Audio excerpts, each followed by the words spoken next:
ಪರಲೋಕದವುಗಳ ಕಡೆಗೆ ನೋಡುವಂತೆ ನಿಮ್ಮ ಆತ್ಮವನ್ನು ವಾಕ್ಯದಲ್ಲಿ ಬಲಪಡಿಸುವ ಅನುದಿನದ ಧ್ಯಾನ. ಇಂದಿನ ಧ್ಯಾನದ ಶೀರ್ಷಿಕೆ, ಕ್ರಿಸ್ತನು ವಿನಮ್ರ ವಿಧೇಯತೆಯ ಜೀವನವನ್ನು ನಡೆಸಿದನು.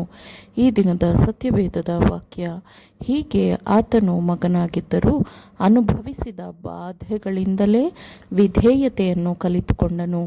ಇದಲ್ಲದೆ ಆತನು ಸಿದ್ಧಿಗೆ ಬಂದು ದೇವರಿಂದ ಮೆಲ್ಕಿಜೆದೇಕನ ತರಹದ ಮಹಾಯಾಜಕನೆನಿಸಿಕೊಂಡವನಾಗಿ ತನಗೆ ವಿಧೇಯರಾಗಿರುವವರೆಲ್ಲರಿಗೂ ನಿರಂತರವಾದ ರಕ್ಷಣೆಗೆ ಕಾರಣನಾದನು. ಇಬ್ರಿಯರಿಗೆ 5ನೇ ಅಧ್ಯಾಯ 8 ಮತ್ತು 9 ವಚನಗಳು. ಕ್ರಿಸ್ತನು ನಮ್ಮ ಲೋಕಕ್ಕೆ ಬಂದನು ಮತ್ತು ಒಬ್ಬ ಸಾಧಾರಣ ರೈತನ ಮನೆಯಲ್ಲಿ ವಾಸಿಸಿದನು. ಅವನ ಹೆತ್ತವರು ಒದಗಿಸಬಹುದಾದಂತಹ ಅತ್ಯುತ್ತಮ ಉಡುಪುಗಳನ್ನು ಅವನು ಧರಿಸುತ್ತಿದ್ದನು, ಆದರೆ ಅವು ರೈತರ ವಿನಮ್ರವಾದ ಉಡುಪುಗಳಾಗಿದ್ದವು. ಆತನು ಒರಟಾದ ದಾರಿಗಳಲ್ಲಿ ನಡೆದನು ಮತ್ತು ಬೆಟ್ಟಗಳ ಪರ್ವತಗಳ ಕಡಿದಾದ ಪ್ರದೇಶಗಳನ್ನು ಅವನು ಹತ್ತುತ್ತಿದ್ದನು. ಅವನು ಬೀದಿಗಳಲ್ಲಿ ನಡೆಯುವಾಗ ಅವನು ಒಬ್ಬಂಟಿಯಾಗಿರುತ್ತಿದ್ದನು, ಯಾಕಂದರೆ ಮಾನವ ಕಣ್ಣುಗಳು ತಮಗೆಂದು ಪರಲೋಕದಿಂದ ಬಂದ ಸೇವಕನನ್ನು ನೋಡಲಿಲ್ಲ. ಅವನು ಬಡಗಿಯ ಕೆಲಸವನ್ನು ಕಲಿತನು.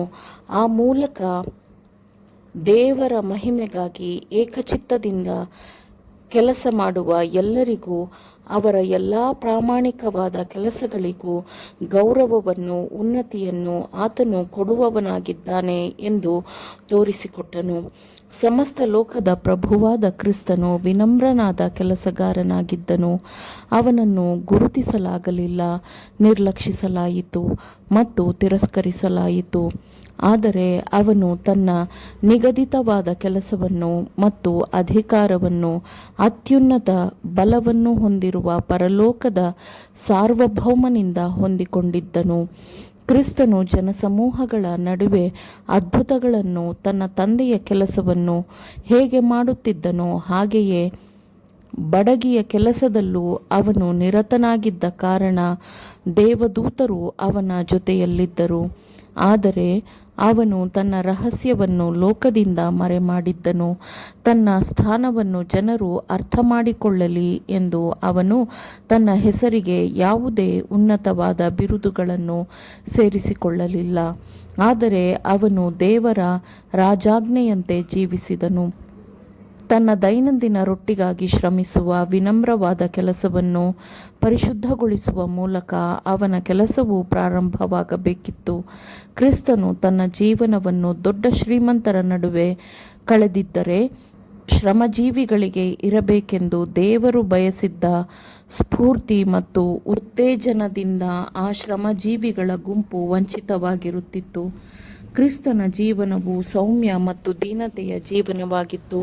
ಮಾನವ ಜನಾಂಗಕ್ಕೆ ಸಹಾಯ ಮಾಡಲು ಅವನು ಈ ಜೀವನವನ್ನು ಆರಿಸಿಕೊಂಡನು. ಇಡೀ ಭೂಮಿಯ ಮೇಲಿನ ಸೇನಾಧಿಪತಿಯಾಗಿ ಸಿಂಹಾಸನದ ಮೇಲಿನ ಸ್ಥಾನವನ್ನು ತಾನು ತೆಗೆದುಕೊಳ್ಳಲಿಲ್ಲ. ಅವನು ತನ್ನ ರಾಜ ನಿಲುವಂಗಿಯನ್ನು ಬದಿಗಿಟ್ಟನು, ತನ್ನ ರಾಜ ಕಿರೀಟವನ್ನು ತ್ಯಜಿಸಿದನು. ಮಾನವ ಜನಾಂಗದಲ್ಲಿ ತಾನೂ ಒಬ್ಬನಾಗಬೇಕೆಂದು ಆತನು ಹೀಗೆ ಮಾಡಿದನು. ಆತನು ದೇವದೂತರ ಸ್ವರೂಪವನ್ನು ತನ್ನ ಮೇಲೆ ತೆಗೆದುಕೊಳ್ಳಲಿಲ್ಲ. ಮನುಷ್ಯರು ನೇಮಕ ಮಾಡುವ ಕೆಲಸದ ಹಾಗೆ ಆತನ ಕೆಲಸವು ಯಾಜಕನ ಕೆಲಸವಾಗಿರಲಿಲ್ಲ. ಪರಿಶುದ್ಧಾತ್ಮನು ಆತನ ಸ್ಥಾನವನ್ನು ತಿಳಿಯಪಡಿಸದ ಹೊರತು ಮನುಷ್ಯನು ಅವನ ಉನ್ನತವಾದ ಸ್ಥಾನವನ್ನು ಅರ್ಥಮಾಡಿಕೊಳ್ಳುವುದು ಅಸಾಧ್ಯವಾಗಿತ್ತು. ಆತನು ನಮಗಾಗಿ ತನ್ನ ದೈವತ್ವವನ್ನು ಮಾನವತ್ವವೆಂಬ ನಿಲುವಂಗಿಯಿಂದ ಮರೆಮಾಡಿದ್ದನು ಮತ್ತು ರಾಜಸಿಂಹಾಸನದಿಂದ ಕೆಳಗಿಳಿದಿದ್ದನು. ಅವನು ಪರಲೋಕದ ಅಂಗಳದಲ್ಲಿದ್ದ ತನ್ನ ಸ್ಥಾನಕ್ಕೆ ರಾಜೀನಾಮೆ ನೀಡಿದ್ದನು ಮತ್ತು ಅವನ ಬಡತನದ ಮೂಲಕ ನಾವು ಶ್ರೀಮಂತರಾಗಬೇಕು ಎಂದು ಆತನು ನಮಗಾಗಿ ಬಡವನಾದನು. ಹೀಗೆ ಅವನು ತನ್ನ ದೈವಿಕವಾದ ಮಾನಸಾಂತರದ ಬಲದಿಂದ ಮಾನವತ್ವವನ್ನು ಮುಟ್ಟಬೇಕೆಂದು ಮಾನವತ್ವದ ಉಡುಗೆಯಲ್ಲಿ ತನ್ನ ಮಹಿಮೆಯನ್ನು ಮರೆಮಾಡಿದನು. ಆತನು ಯಾರಿಗಾಗಿ ಪರಲೋಕದಲ್ಲಿ ಬಿಡಾರಗಳನ್ನು ಮಾಡಲು ಹೋಗಿದ್ದಾನೋ ಆ ಬಿಡಾರಗಳಿಗೆ ಸರಿಹೊಂದುವ ಗುಣಸ್ವಭಾವಗಳನ್ನು ರೂಪಿಸಿಕೊಳ್ಳಲೆಂದು ಕೃಪೆಯ ಕಾಲವನ್ನು ಪಡೆದುಕೊಂಡಿರುವವರು ಕ್ರಿಸ್ತನ ಮಾದರಿಯನ್ನು ಪ್ರವೇಶಿಸಲು ಸಿದ್ಧರಾಗಬೇಕು. ಆಮೇನ್. ದೇವರ ವಾಕ್ಯಗಳನ್ನು ಶ್ರದ್ಧೆಯಿಂದ ಆಲಿಸುವವರು ಮಾತ್ರವೇ ಆಗಿರದೆ ಪಾಲಿಸುವವರೂ ಆಗಬೇಕೆಂದು ನಿಮ್ಮನ್ನು ಉತ್ತೇಜಿಸುತ್ತೇನೆ. ಪರಿಶುದ್ಧಾತ್ಮನ ಸಹಾಯದಿಂದ ಆಲಿಸಿದ ನಿಮ್ಮೆಲ್ಲರಿಗೂ ಧನ್ಯವಾದಗಳು. ಮತ್ತೆ ದೈನಂದಿನ ಧ್ಯಾನಕ್ಕಾಗಿ ನಾಳೆ ಸಂಧಿಸೋಣ. ಆಮೇನ್.